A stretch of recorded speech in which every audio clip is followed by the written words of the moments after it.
Hello, Algebra 1, Mr. Fry's class. I'm looking at this for April 5th, the linear inequalities, and you guys took some notes on this.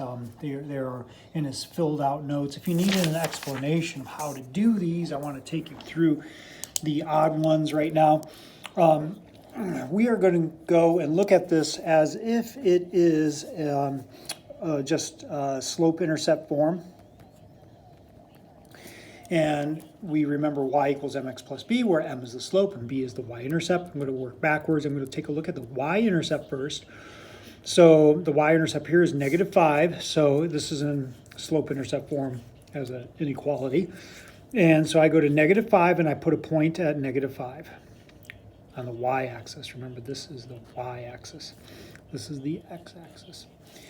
So I go to -5 and I put a point there, right? And then my slope is 1/3. So this number that's before the x, as a fraction, rise over run, 1/3. That means I go up 1 over 3, put a point. Up 1 over 3 at that intersection, put a point. Up 1 over 3 and so on.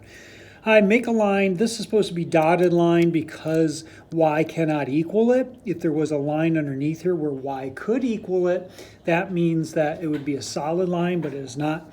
Y is greater than this value, so we go to we look at the y-axis. Where y is greater, we shade on that side of the line. So that is all of this on this side of this dotted line.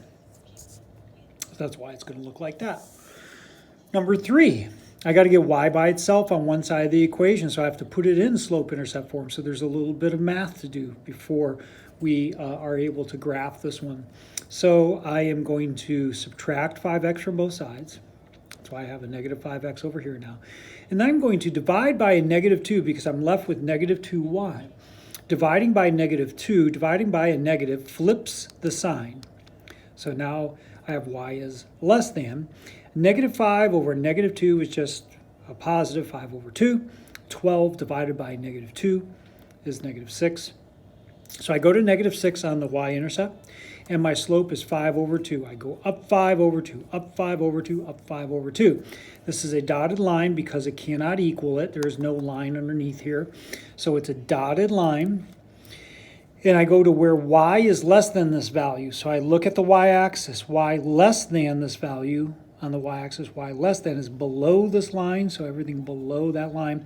I went a little crazy with my shading. I kind of went outside the line there. Sorry about that. But it should be everything underneath that line. That's why that one looks like that. Number 5, I get y by itself on one side of the equation. So I subtract x from both sides. And then I'm going to change the sign on this side. When I do that, I have to flip my inequality.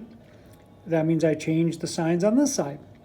So my y-intercept is a -8, and my slope is a +1. -8, go up 1 over 1, up 1 over 1, up 1 over 1.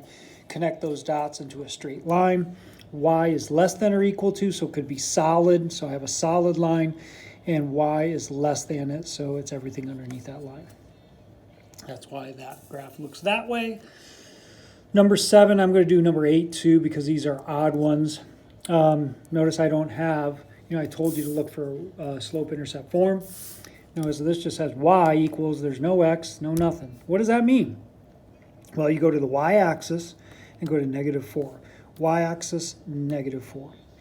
And then no matter what, y is always -4. So y is always -4.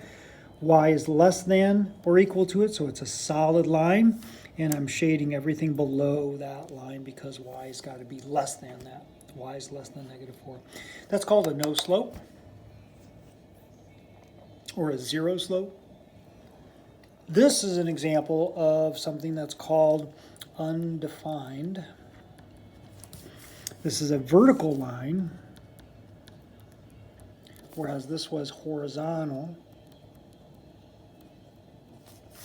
So a vertical line is always referred to as undefined, and this is x is greater than 7. So I go to where x is 7, and no matter what, x is always going to be 7, 7, 7, 7, 7, 7, 7 forever in both ways.